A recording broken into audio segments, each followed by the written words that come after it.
እስኪ ዛሬ አንድ ጥያቄ ልጠይቃችሁ። ሁልጊዜ ወደ ላይ ብቻ እያየህ አንገትህን አላመመህም?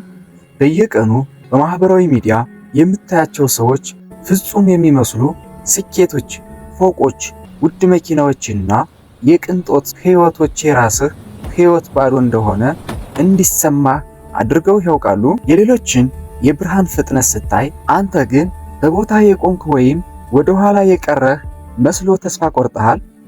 ብዙዎቻችን በዚህ ዓለም ላይ ደስተኛ ያልሆነው ወደ ላይ ስለምንመለከት ብቻ ነው። ወደ ላይ ስንመለከት የምናየው የሌለንን ነገር ብቻ ነው። ወደ ላይ ስንመለከት የምናየው ገና ያልደረስንበትን ከፍታ ነው። ወደ ላይ ስንመለከት የምናየው የጎደለንን ነገር ብቻ ነው። ይህ ደግሞ ውስጣችንን በምሬት፣ በቅናት እና እኔ ለማንም አልሆንም በሚል የበታችነት ስሜት ይሞላዋል። የሰው ልጅ አይን ሁልጊዜ ካለው ይልቅ የሌለውን መፈለግ ይቀነዋል። ግን አንድ እውነት ልንገራችሁ፣ ወደ ላይ ማየት ብቻውን ስኬት አያመጣም። ይልቁንም ያለህን ትልቅ በረከት እንድትረሳ ያደርግሃል። ዛሬ በዚህ ቪዲዮ የምነግራችሁ ሚስጥር ሕይወታችሁንና አመለካከታችሁን ሙሉ በሙሉ ይቀይረዋል። ሕይወት ልክ እንደ አንድ ትልቅ ተራራ ናት። ተራራውን ለመውጣት ሁልጊዜ ጫፉን ብቻ እያየህ ብትጓዝ ድካሙና ርቀቱ ተስፋ ያስቆርጣል። ነገር ግን ለጥቂት ሰከንዶች ቆም ብለህ ዘወር ብለህ ዝቅ ብለህ ብትመለከት ምን እንደሚፈጠር ታውቃለህ? ምን ያክል አደገኛ ቁልቁለቶችን እንደወጣህ፣ ምን ያክል ርቀት እንደመጣህ እና ትላንት ከነበርክበት ጋር ሲነጻጸር ዛሬ ምን ያክል ከፍታ ላይ እንዳለ ትረዳለህ። ዝቅ ብሎ መመልከት ለሽንፈት አይደለም፣ ይልቁንም የመጣህበትን መንገድ አክብረህ ለቀጣዩ ጉዞ ጉልበት የምታገኝበት ጥበብ ነው። በዚህ ቪዲዮ ውስጥ ዝቅ ብለን በመመልከት ብቻ እንዴት የደስታን፣ የምስጋናን እና የእውነተኛ ስኬትን በር መክፈት እንደምንችል በዝርዝር እንመለከታለን። አዳዲስ ለሆናችሁ ሰብስክራይብ እና ላይክ እያደረጋችሁ እስከ ቪዲዮ መጨረሻ አብራችሁን ቆዩ። አብረን እንማማራለን። በዘመናችን ትልቁ የደስታ ሌባ ንጽጽር ነው። ራሳችንን ከሌሎች ጋር ማወዳደር ስንጀምር በገዛ እጃችን በራሳችን ላይ መርዝ እየረጨን እንደሆነ አንረዳም። ብዙዎቻችን የራሳችንን የውስጥ ክፍል የሌሎችን የውጭ ገጽታ ጋር እናነጻጽራለን። አንተ በቤትህ ውስጥ ያለውን ችግር፣ እጦት እና ትግል ታውቃለህ። የሌሎችን ግን የምታየው በማህበራዊ ሚዲያ ላይ የተሰቀለውን ሳቅና ውበት ብቻ ነው። ይህ ንጽጽር በሽታ ነው። ምክንያቱም አንተን ደካማ፣ ሌሎችን ደግሞ ፍጹም አድርጎ እንዲታዩህ ያደርጋል። እስኪ አንድ ምሳሌ እንውሰድ። ጎረቤትህ አዲስ ዘመናዊ መኪና ገዝቶ ብታይ ያንተ የቆየሽ መኪና እንደ ቆሻሻ ልትታይ ትችላለች። እኔ መቼ ነው እንደዚህ የምሆነው ብለህ ትማረራለህ።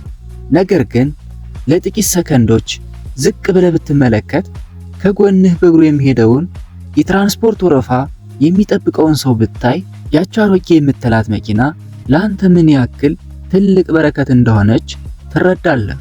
አንተ ለምን ፎቅ የለኝም ብለህ ስታዝን ዝቅ ብለህ ብትመለከት የሚከራይ ቤት አጥተው ሜዳ ላይ የሚያድሩትን ታያለህ። ከፍታህ የሚታወቀው ከበታችህ ያለውን ስትመለከት ብቻ ነው። ወደ ላይ ማየት እንድንጠማ ያደርገናል። ዝቅ ብሎ ማየት ግን እንድንረካ ያደርገናል። የንጽጽር በሽታ መድኃኒቱ ራስህን ከሌሎች ጋር ማወዳደር ማቆም ሳይሆን ዛሬ ያለህበትን ደረጃ ትላንት ከነበርክበት እና ሌሎች ካሉበት እጅግ አስቸጋሪ ሁኔታ ጋር ማነጻጸር ነው።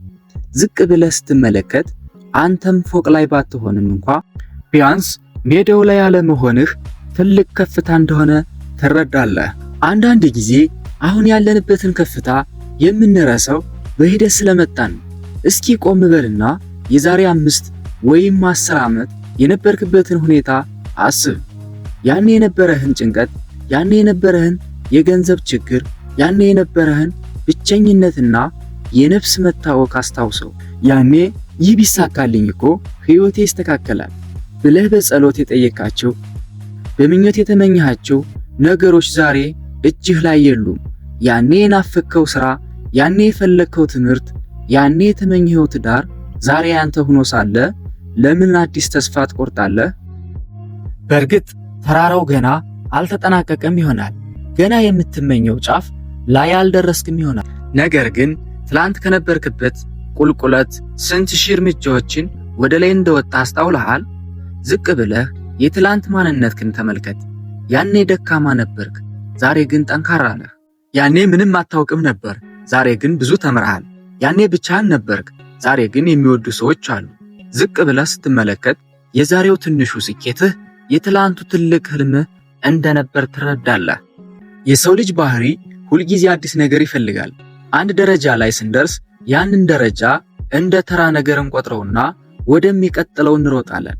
ነገር ግን ደስታ የሚገኘው በስኬቶች መሃል ቆም ብሎ የት ነበርኩ፣ የት ደረስኩ ብሎ አመስግኖ በመደሰት ነው። ዛሬ ያለህበት ቦታ ትላንት በህልምህ ብቻ የምታየው ቦታ መሆኑን አትርሳ። ሀብት ሲባል ብዙዎቻችን የሚታየን ባንክ ቤት ያለው ገንዘብ ብቻ ነው። ነገር ግን ትልቁ ከፍታ ጤናህ መሆኑን አስተውለሃል? ቆም በልና ዝቅ ብለህ ተመልከት።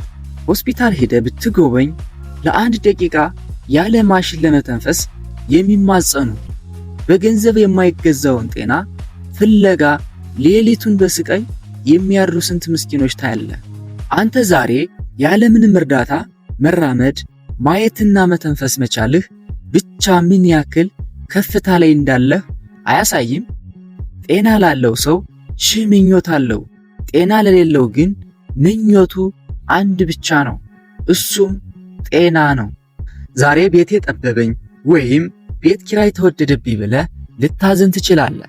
ነገር ግን በሌሊት ዝቅ ብለህ ብትመለከት መጠለያ አጥተው በየበረንዳው በየመንገዱ ዳር በብርድ የሚቆረዝሙትን፣ ሰላም አጥተው በጦርነትና በስደት የሚሰቃዩትን ወንድሞቻችን ታያለህ።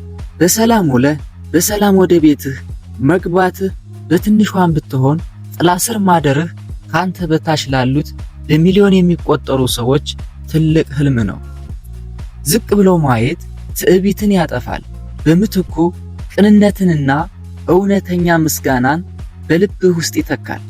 ዝቅ ብለህ ስትመለከት አእምሮህ ወደ ምስጋና ይቀየራል። ለምን የለኝም የሚለው ጥያቄህ እንዴት ይህ ሁሉ ተሰጠኝ ወደሚል መደነቅ ይለወጣል። ካንተ በታች ያሉትን ማየት መናቅ ሳይሆን ያለህን በረከት ማክበርና ለሰዎች ማዘንን መማር ነው።